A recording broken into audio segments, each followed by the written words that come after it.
ಹೇಳಿ. ಇವತ್ತು K C ರೆಡ್ಡಿಯವರ ಜನ್ಮದಿನವನ್ನು ಸರ್ಕಾರ ಆಚರಣೆ ಮಾಡ್ತಾ ಇದೆ. ಹಾಗಾಗಿ ಕೆ ಸಿ ರೆಡ್ಡಿಯವರ ಪ್ರತಿಮೆಗೆ ಅವರು ಹೂನಾರ ಹಾಕಿ ಅವರನ್ನು ಗೌರವಿಸ್ತಕ್ಕಂಥ ಸ್ಮರಿಸ್ತಕ್ಕಂಥ ಕೆಲಸವನ್ನು ಸರ್ಕಾರ ಮಾಡ್ತದೆ ಅಂತಕ್ಕಂಥ ಮಾತುಗಳನ್ನು ತಮಗೆ ತಿಳಿಸಲಿಕ್ಕೆ ಬಯಸ್ತೇನೆ. ಕೆ ಸಿ ರೆಡ್ಡಿಯವರು ಸ್ವಾತಂತ್ರ್ಯ ನಂತರ ಮೊದಲನೇ ಮುಖ್ಯಮಂತ್ರಿ ಆಗಿದ್ದಂಥವರು. ಅವರು 5 ವರ್ಷಗಳ ತುಂಬಿದ ನಂತರ ಸಂವಿಧಾನ ಜಾರಿಗೆ ಬಂದು ಮೊದಲನೇ ಚುನಾವಣೆ ಆಗ್ತದೆ. ಮೊದಲನೇ ಚುನಾವಣೆ ನಂತರ ಅವರು ಚೀಫ್ ಮಿನಿಸ್ಟರ್ ಆಗಿರಲಿಲ್ಲ. ಕೆಂಗಲ್ ಹನುಮಂತಯ್ಯನವರು ಚೀಫ್ ಮಿನಿಸ್ಟರ್ ಆಗಿದ್ದರು. ಕೆ ಸಿ ರೆಡ್ಡಿಯವರು ಒಬ್ಬ ಸಮರ್ಥ ಆಡಳಿತಗಾರರು. ಜೊತೆಗೆ ಮೈಸೂರು ರಾಜ್ಯದಲ್ಲಿ ಕಾಂಗ್ರೆಸ್ ಪಕ್ಷವನ್ನು ಕಟ್ಟಿದಂಥವ್ರು. ಅವರು ಕೋಲಾರ ಜಿಲ್ಲೆಯವರು. ಕಾಂಗ್ರೆಸ್ ಪಕ್ಷ ಇವತ್ತು ಇಷ್ಟೊಂದು ಕೇಂದ್ರದಲ್ಲಿ ಮತ್ತು ರಾಜ್ಯದಲ್ಲಿ ಅಧಿಕಾರ ನಡೆಸಬೇಕಾದ್ರೆ ಗುದ್ಲಿ ಪೂಜೆ ಮಾಡಿದ್ದು ವಿಧಾನಸೌಧ ಅವರು ಕಾರಣ ಅಂತಕ್ಕಂಥ ಮಾತುಗಳನ್ನು ಹೇಳಲಿಕ್ಕೆ ಬಯಸ್ತೇನೆ. HMT, ITI, ಇಸ್ರೋ ಅವೆಲ್ಲ ಇವತ್ತು ಕರ್ನಾಟಕಕ್ಕೆ ಬರಬೇಕಾದ್ರೆ ಕೆ ಸಿ ರೆಡ್ಡಿಯವ್ರ ಕಾರಣ. ಕೇಂದ್ರದಲ್ಲೂ ಕೂಡ ಕ್ಯಾಬಿನೆಟ್ ಮಿನಿಸ್ಟರ್ ಇಂಡಸ್ಟ್ರಿ ಆಗಿದ್ದರು.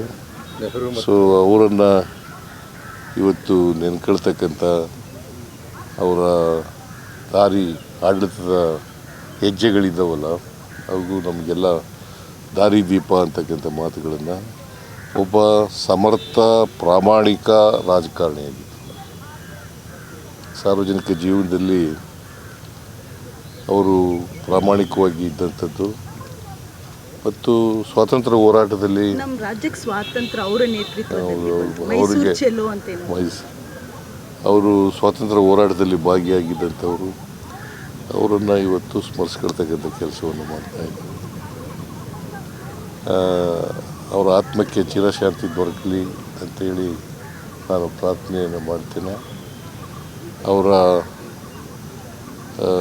ಆಡಳಿತ ನಮ್ಮೆಲ್ಲರಿಗೂ ಕೂಡ ಮಾದರಿಯಾಗಲಿ ಅಂತಕ್ಕಂಥ ಮಾತುಗಳನ್ನು ಈ ಸಂದರ್ಭ. ಸರ್, ಈಗ ಎರಡು ಬೈ ಎಲೆಕ್ಷನಲ್ಲಿ ಮುನ್ನಡೆ ಸಾಧಿಸಿದೆ ಸರ್ ಕಾಂಗ್ರೆಸ್ಸು. ನಾವು ಎಕ್ಸ್ಪೆಕ್ಟೆಡ್ ಮಾಡಿದ್ದು ಸ್ವಲ್ಪ ದಾವಣಗೆರೆಯಲ್ಲಿ ನಮ್ಮ ಕಾರಣದಿಂದಲೇ ಸ್ವಲ್ಪ ಲೀಡು ಕಡಿಮೆ ಆಗ್ಬೋದು. ಆದರೆ ನಾವು ಗೆಲ್ತೀವಿ. ಅಲ್ಲಿ ದಾವಣಗೆರೆಯಲ್ಲೂ ಕೂಡ ಗೆಲ್ತೀವಿ, ಬಾಗಲಕೋಟೆಯಲ್ಲೂ ಕೂಡ ಗೆಲ್ತೀವಿ.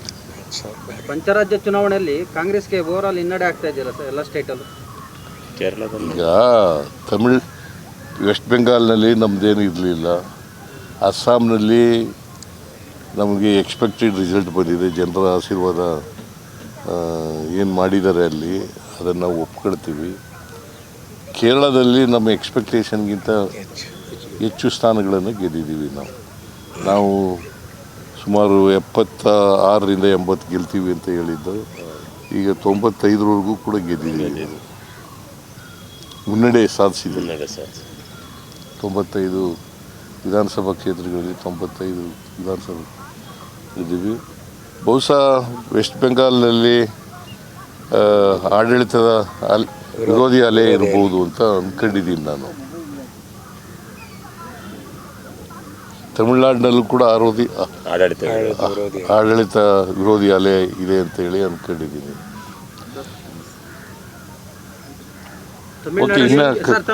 ಒಬ್ಬ ನಟ ಫಸ್ಟ್ ಟೈಮ್ ಪಾರ್ಟಿ ಕಟ್ಟಿ ಸಕ್ಸಸ್ ಆಗ್ತಾ ಇದ್ದಾರೆ. ಇನ್ನಷ್ಟು ಹೆಚ್ಚಿನ ಮಾಹಿತಿಗಾಗಿ ಸಪ್ತರ್ಷಿ ಟಿವಿ ಕನ್ನಡ ಯೂಟ್ಯೂಬ್ ಚಾನೆಲ್ ಅನ್ನು ಸಬ್ಸ್ಕ್ರೈಬ್ ಮಾಡಿಕೊಳ್ಳಿ.